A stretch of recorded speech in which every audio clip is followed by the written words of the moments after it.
Bom dia, pessoal, dando continuidade à nossa disciplina de higiene e profilaxia. Hoje nós vamos estar falando sobre infecções hospitalares. Então, o que são as infecções hospitalares? Infecção hospitalar ou infecção nosocomial ou infecção institucional é a infecção que é adquirida pelo paciente após a sua internação ou após a sua alta. Mas se a infecção hospitalar, como que o paciente pode ser caracterizado com infecção hospitalar, sendo que ele já teve a alta do hospital? Se a infecção desenvolvida pelo paciente tiver relação com algum procedimento invasivo ou com algum procedimento realizado no hospital, essa infecção pode ser considerada infecção hospitalar. Ou seja, se a infecção tiver relação com a internação do paciente, ela pode ser considerada infecção hospitalar.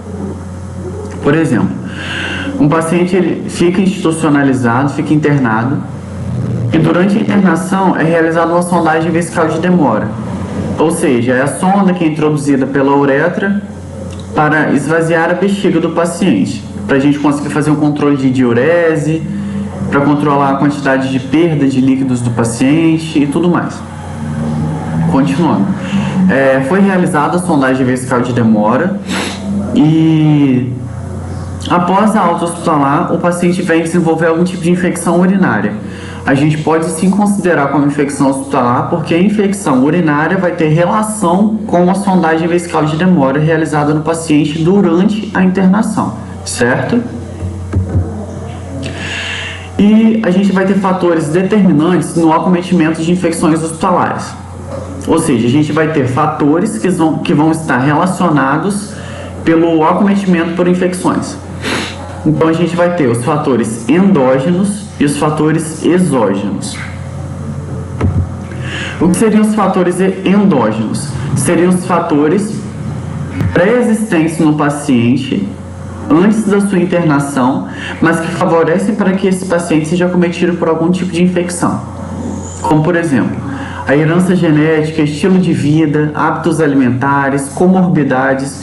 Comorbidades, pessoal, seriam outros tipos de doenças que esse paciente pode possuir, como hipertensão, diabetes, hipotiroidismo, hipertiroidismo, certo? Ou seja, o paciente ele dá entrada em uma instituição para ser realizada a sua internação hospitalar e, por exemplo, se esse paciente ele não tem bons hábitos alimentares, ele pode estar desnutrido, por exemplo. A desnutrição vai ser um fator que vai colaborar para que esse paciente venha desenvolver algum tipo de infecção. Ou seja, é um fator de risco que esse paciente apresenta. Se esse paciente ele tem um estilo de vida sedentário, isso pode vir a favorecer para que esse paciente tenha um fator, uma predisposição maior para ser acometido por algum tipo de infecção. Se ele já tem algum ponto, algum traço na sua herança genética que favorece para que ele seja acometido por algum tipo de infecção. Ou seja, esses seriam os fatores endógenos, os fatores que já fazem parte do paciente, certo? Alguns podem ser mudados e alguns não podem ser mudados. Como, por exemplo, estilo de vida, hábitos alimentares a gente consegue mudar. Só que a herança genética a gente já não conseguiria.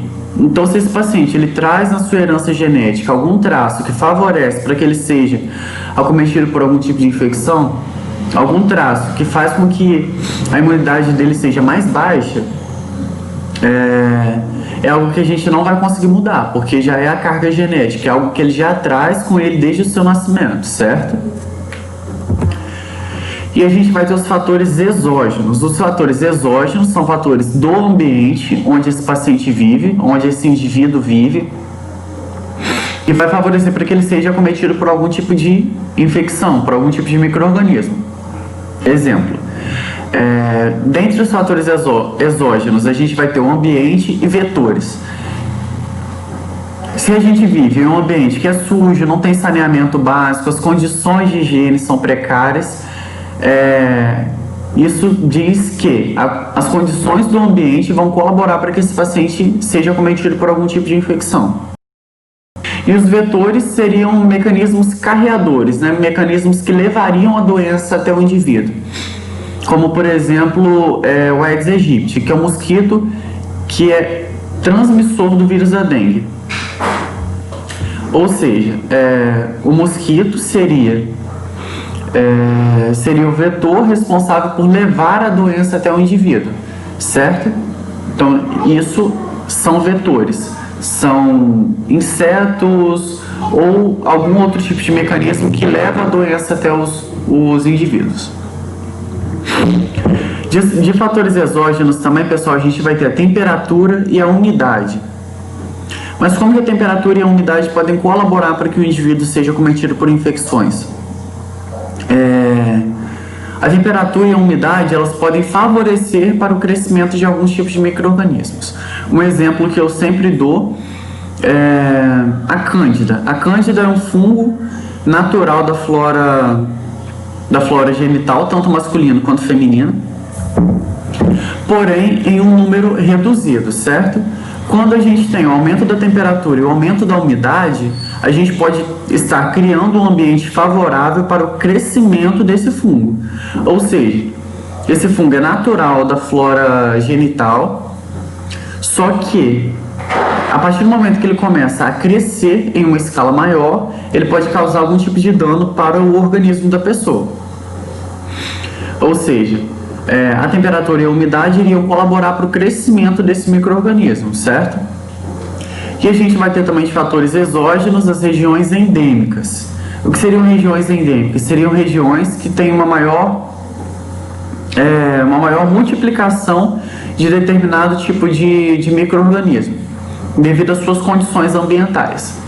Como, por exemplo, na região norte, a gente tem uma região que é mais chuvosa, o clima é elevado, a temperatura é mais elevada, ou seja, é um ambiente perfeito para o crescimento de vetores que carregariam a doença, como a febre amarela, por exemplo, como a dengue também.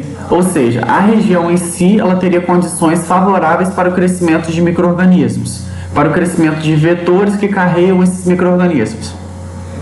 Como, por exemplo, a nossa cidade é uma cidade quente, extremamente quente e úmida, que tem um índice de umidade alto, principalmente em períodos de chuva, que a gente tem um aumento dessa umidade do local. Ou seja, as chuvas combinadas com o calor da cidade tornam a região endêmica, torna a região favorável para o crescimento de micro-organismos, porque a gente vai ter o aumento da umidade e o aumento da temperatura, certo? Então, os fatores exógenos são fatores externos ao paciente que favoreceriam para que ele seja cometido por algum tipo de micro-organismo, para que ele seja cometido por algum tipo de infecção. Diferente dos fatores endógenos, que são os fatores do paciente, os fatores exógenos, eles são mais fáceis de ser mudados. Porém, nem tão fáceis assim, porque quando a gente fala de calor, de temperatura e umidade de uma instituição hospitalar, a gente consegue controlar a temperatura através de um ar-condicionado, a umidade a gente consegue controlar através de uma troca maior de fraldas do paciente, porque a umidade não vai ser só do ambiente, a umidade vai ser também relacionada ao paciente. Então, por exemplo, se eu deixo um paciente de fralda por muito tempo, a fralda molhada, ali eu vou ter temperatura e umidade, o ambiente perfeito para o crescimento de micro-organismos. Então, algumas coisas a gente consegue mudar, como o clima do ambiente em si, do ambiente fechado, de uma instituição. Mas quando a gente pensa no clima, na temperatura e na umidade relacionada ao ambiente como um todo, ao ambiente da cidade, a gente não conseguiria mudar. Então, tanto em fatores endógenos e fatores exógenos, vão ter pontos que podem ser mutáveis e tem alguns que não podem ser, certo? Então, a gente deve tentar controlar ao máximo os fatores que a gente consegue para evitar que esse paciente ele seja cometido por algum tipo de infecção, considerando que alguns pontos a gente muda e alguns pontos a gente não muda. Então, se que a gente pode controlar, se a gente não ter uma atenção maior para esses pontos, quando eles são combinados com os fatores de forma geral, tipo assim, é uma coisa a mais que vai estar relacionada ao acometimento por infecção. Ou seja, a gente deve sempre tentar controlar esses fatores endógenos e exógenos à medida que a gente consegue, certo? Relacionado a fatores endógenos e exógenos, pessoal, a gente ainda vai ter o grupo de risco. O que seriam esses grupos de riscos? Seriam pessoas, indivíduos que têm características peculiares a cada grupo que favoreceriam para que eles fossem acometidos por infecções, diferente de pessoas que não fazem parte desse grupo. Ou seja, vamos lá, dentro dos grupos de risco a gente vai ter idosos, ou seja, os idosos eles têm uma probabilidade maior de desenvolver algum tipo de infecção quando relacionado com algum jovem. Se for para eu comparar com uma pessoa que é mais jovem, que não tem nenhum tipo de doença de base, e eu comparo com o idoso ele tem uma probabilidade maior de desenvolver algum tipo de infecção, certo? Recém-nascidos, porque ainda não tem a sua imunidade bem desenvolvida, pacientes imunossuprimidos e pacientes imunodeprimidos. O que seria imunossupressão e imunodepressão, pessoal? A imunossupressão é a diminuição do sistema imune relacionada a medicamentos. Ou seja, pacientes que fazem que fazem tratamento com quimioterapia, por exemplo, eles vão ter sua imunidade um pouco mais baixa do que as pessoas que não fazem esse tipo de tratamento, certo? Ou seja, pacientes imunossuprimidos, eles têm uma probabilidade maior de desenvolver algum tipo de infecção do que outras pessoas. E a imunodepressão, que torna os pacientes imunodeprimidos, é a diminuição do sistema imune relacionada a doenças. Como, por exemplo, um paciente que é portador do vírus da AIDS, o vírus HIV, né? Desculpa. Um paciente que é portador do vírus HIV, ele já tem o seu sistema imune relacionado ao vírus, porque o HIV, ele atinge diretamente o nosso sistema imune, certo? Então, uma pessoa que é portadora do vírus HIV, ele é imunodeprimido, porque ele tem a diminuição do seu sistema imune relacionada a uma doença, certo? E então, a gente vai ter os moradores de rua também, que eles vivem em ambientes insalubres, eles não têm uma boa alimentação, eles não têm boas condições de higiene. E a gente vai ter os pacientes que fazem uso de dispositivos invasivos. Ou seja, o dispositivo invasivo é uma porta de entrada para micro-organismos. Isso facilitaria o acometimento por infecções nesses pacientes. Certo, pessoal? Então, esses seriam os principais grupos de risco que a gente teria. A gente teria gestantes também.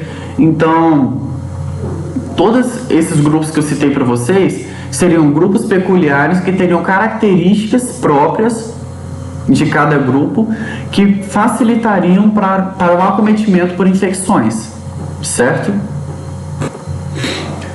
Agora, pessoal, vamos diferenciar o que é a infecção hospitalar e o que é a infecção domiciliar.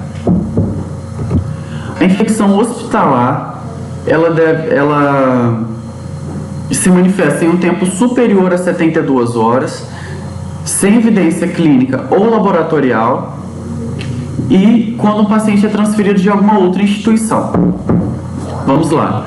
Se o paciente ele dá entrada em uma instituição e em 24 horas ele já começa a desenvolver algum sinal e sintoma de infecção, essa infecção não é considerada hospitalar, desde que a internação desse paciente não seja de transferência. Por exemplo, um paciente fica 4 dias em uma instituição e é transferido para outra instituição.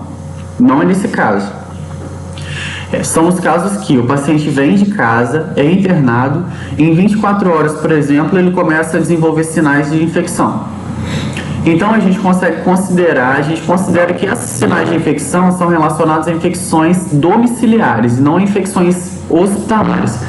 Para ser considerado infecção hospitalar, os sinais e sintomas de infecção, eles se manifestam em um tempo superior a 72 horas, certo? Então, se os sinais e sintomas de infecção eles se manifestarem em um tempo inferior a 72 horas, essa infecção é considerada de caráter domiciliar e não hospitalar, certo? Já a infecção domiciliar,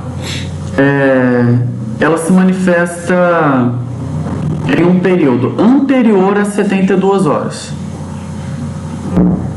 Ou seja, um paciente ele internou em uma instituição hospitalar, em menos de 72 horas ele desenvolveu algum sinal de infecção. Isso significa que a infecção desse paciente é considerada infecção domiciliar. Ou esse paciente estava internado, ele teve alta hospitalar e após 72 horas de sua alta hospitalar, ele desenvolveu algum sinal de infecção. Então, essa infecção é caracterizada como infecção domiciliar, pois já tinha passado o período que se é adotado, né, para classificar como infecção hospitalar e domiciliar.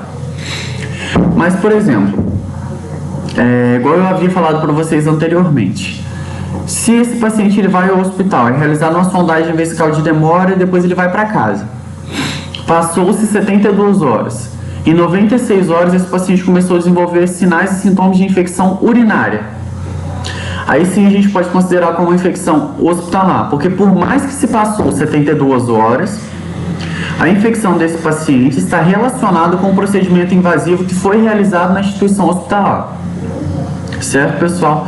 É um pouquinho confusa essa parte, mas aí eu peço para vocês que, se vocês tiverem dúvidas, se não ficou bem claro a diferença de infecção hospitalar e infecção domiciliar, que vocês entrem em contato comigo pelo portal para a gente estar esclarecendo essas dúvidas, certo?